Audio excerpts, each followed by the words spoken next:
Udah, selesai dulu bercandanya Sarah ini. Jadi kita disuruh doa supaya orang itu kedatangan mimpi, mimpi membuat dia tobat. Ya kalau gitu mah nggak usah dakwah nanti. Ya, tidur aja suruh orang mimpi semua biar pada tobat. Ya enggak juga lah ya. Mungkin ada juga maksud baiknya Sarah ini. Ya, suruh Allah aja nanti. Ini kalau itu bisa terjadi nanti Sarah bisa dipanggil jadi perkara karena Sarah telah membuat orang lain bermimpi. Dan mimpi yang Sarah buat membuat tak menyenangkan orang yang bermimpi. Ada kasus nanti. Jadi dalam mimpi itu disebutkan ini penyebabnya Sarah. Ya Sarah, karena apa kalau sekarang itu perbuatan tak menyenangkan dalam mimpinya, membuat mimpi yang tak menyenangkan. Baik, ada Anissa. Maaf Ustadz, bagaimana solusinya jika ada seseorang yang rajin tilawah tetapi masih suka ngegame, Ustadz Deden? Iya. Jadi tilawahnya rajin, ngegamesnya rajin. Kalau tilawahnya bagus, khusyuk, istiqomah, dan durasi tilawahnya lebih banyak daripada durasi gamesnya, maka innal hasanat yuzhibnas sayyi'at. Jadi pengaruh buruk yang ditimbulkan oleh games itu langsung dihapus oleh tilawahnya. Tetapi kalau kebalikannya, jadi tilawahnya sembarangan, niatnya pun juga tidak kuat, tidak istiqomah, tidak rutin, dan durasi tilawahnya kalah sama durasi main gamenya, maka ini kebalikannya. Maka kebiasaan ngegamesnya itu pada akhirnya nanti akan mengalahkan tilawahnya. Oleh karena itu kuatkan tilawahnya, maka apapun ya yang buruk itu akan disingkirkan oleh tilawah kita. Baik, Ustaz. Ya, Latifah di Balikpapan.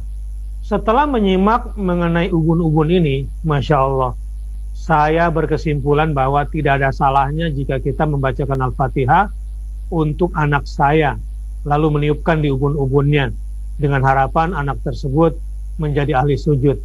Boleh? Jadi dia tanya tanggapan. Bagus. Ya, bagus itu. Tidak bid'ah insya Allah. Karena memang disebutkan di dalam Al-Quran tentang ubun-ubun ini.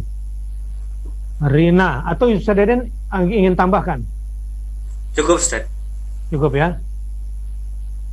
Pak Ustadz, kalau menghafal terus dan lama hafalnya, terus bagaimana dengan kebiasaan one day one juice-nya?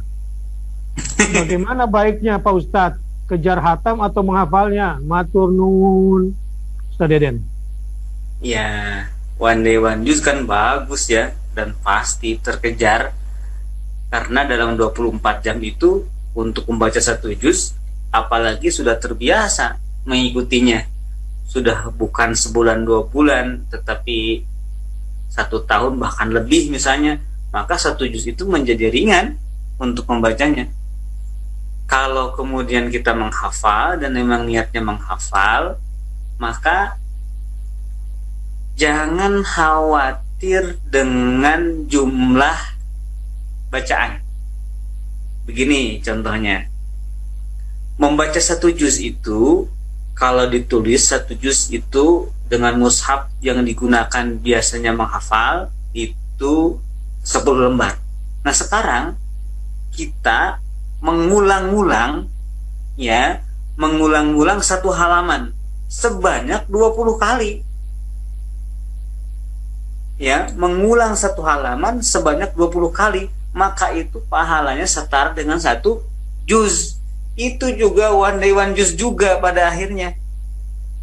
Cuman ayatnya diulang-ulang itu aja, atau misalkan diulang-ulang dibaca setengah halaman, tetapi sampai 40 kali setengah halaman, maka itu pun juga menjadi one day one juz juga gitu kira-kira. Nah, cuman seringkali ya kita itu hanya melihat pahala yang besar itu apabila ayatnya baru. Itu salah. pahala dari Allah Subhanahu wa taala itu datang kepada pembaca Al-Quran, penghafal Quran bukan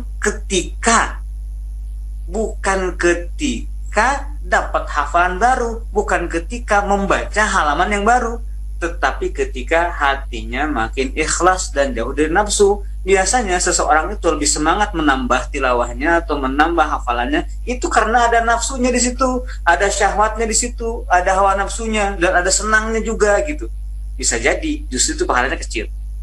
Yang ikhlas adalah yang ketika kita membacanya di situ tidak ada pengaruh dan campur tangan hawa nafsu sedikit pun. Baik.